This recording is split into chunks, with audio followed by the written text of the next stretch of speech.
Good morning, this is Toth, and with me this morning is a very old friend, and to me a very special person, Robin Armstrong.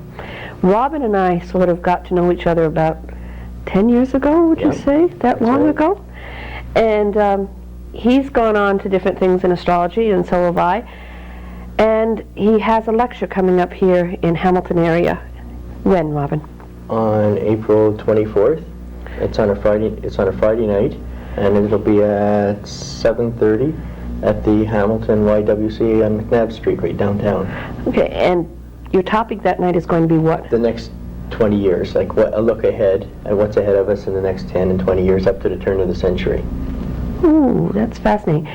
Robin, when I first met you, it was at a lecture that you were having at your home, and you had taken the I Ching and put it to astrology.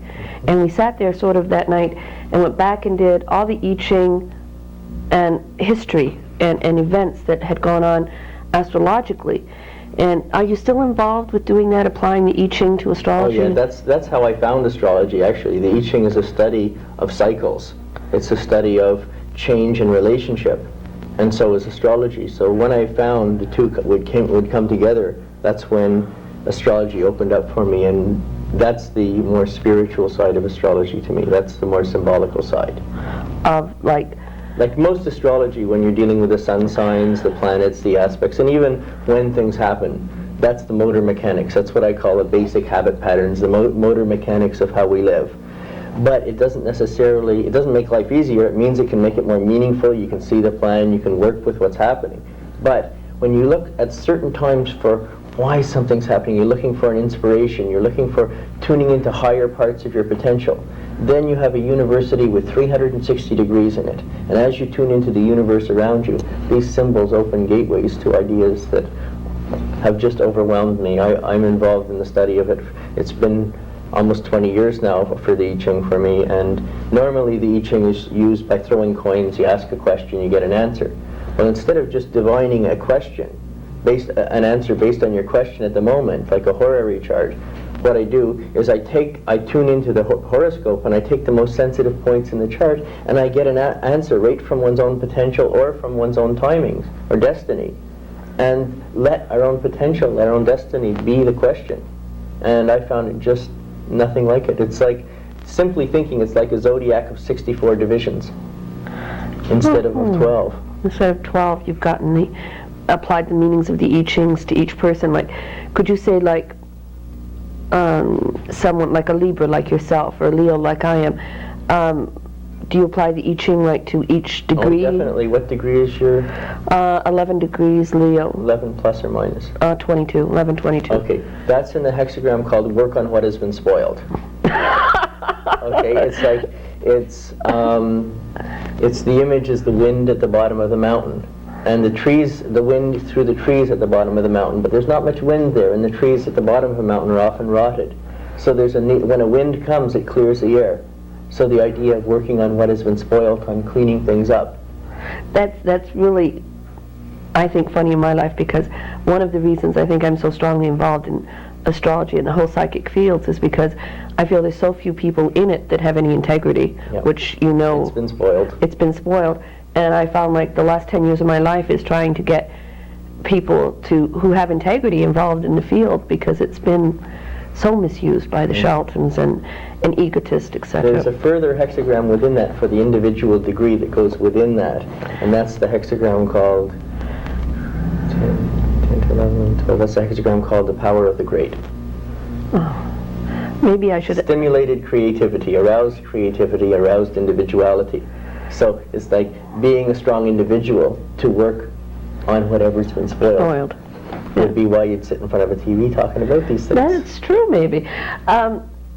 When you're doing astrology, like both of us being astrologers, we sort of have, we could leave the audience out and just get into sort of technical talk, but what is important in astrology to you? When you look at a chart, or you're dealing with a client, or you're talking to someone about astrology, what do you think is the most important idea about getting across in astrology? Well, I can't say that I know as a specific idea. I feel the most important thing is a truth and an honesty and a concern for the other person. The difference to me between an amateur and a professional astrologer is astrology, first of all, is a language. You can use the language to pump a religion. You can use a language to prove anything that you're capable of seeing yourself. You can use a language to see something scientifically or according to any system you want.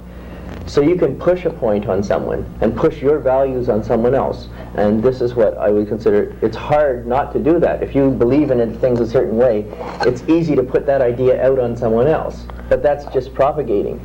But to work with someone else's horoscope, you have to be able to see their potential, their character, in their own circumstance, and what's needed for them within it according to their own understanding, not according to your understanding. So you have to be able to use the language of astrology to get an insight into the problems and the challenges of that individual, and then leave the language alone and go back to just your way of talking to people and try and talk to the person on their level to answer their needs in their terms, not in your own.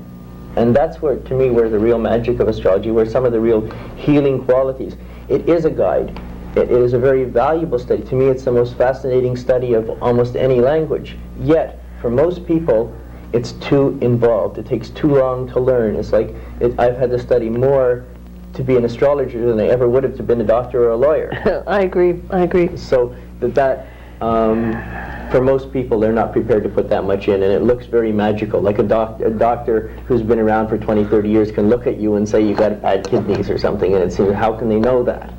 It's the same thing. Once you've done enough cases and you've met enough people, you begin to understand what life and time and destiny is about. And we all have two destinies.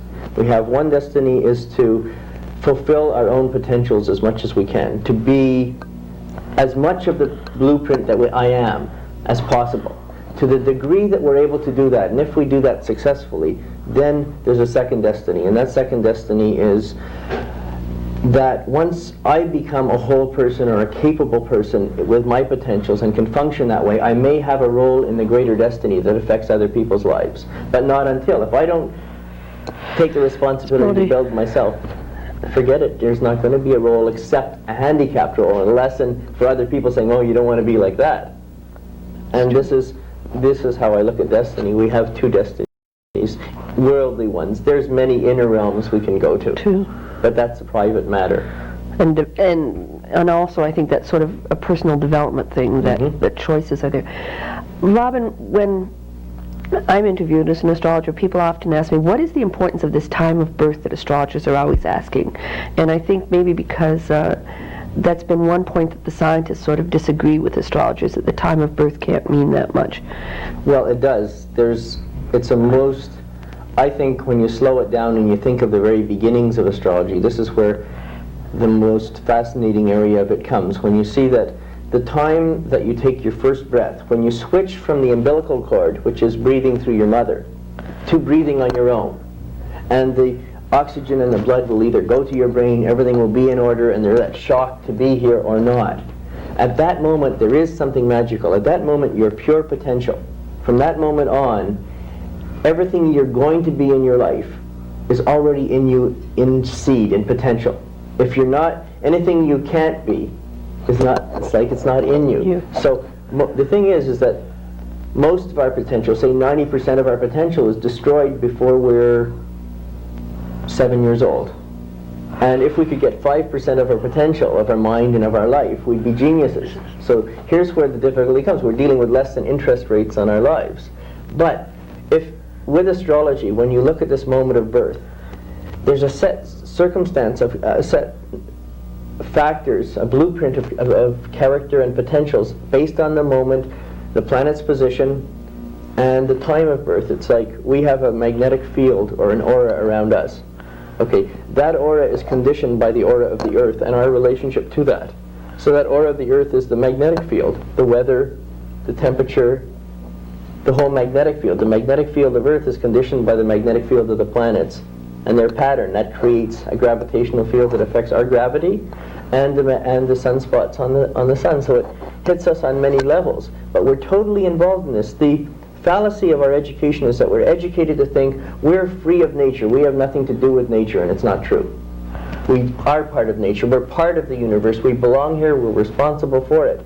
So we come into this moment, and this uniqueness of this moment, it sets so much in motion. It seems so fated.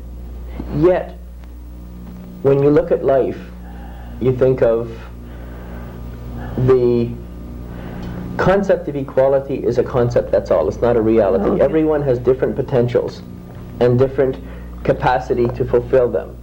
And those are based on the moment you're born. It's as if the moment you're born, you are the balance of the universe and the answer to the needs of the universe at that moment in time and in space. So from there, we begin to grow. Now, when you start to think of a cesarean birth, for example, where a parent or a doctor for convenience has decided to interfere with the natural timing that the child may get, sometimes it's necessary, the child may have died otherwise. But if you think in terms of other lifetimes, and with astrology, you don't have to. Astrology is dealing with what you have to do with here in this life. But I'm led to think that there's other lifetimes. Some people come in like Terry Fox with certain handicaps. Some people come in, everything just coasts easy, you know, and everybody has these different circumstances. It doesn't seem fair. And in my heart, I'm led to think that we've been here many times before, and what I've dished out previously in some way comes back to me in another, so that there's many experiences we have to have.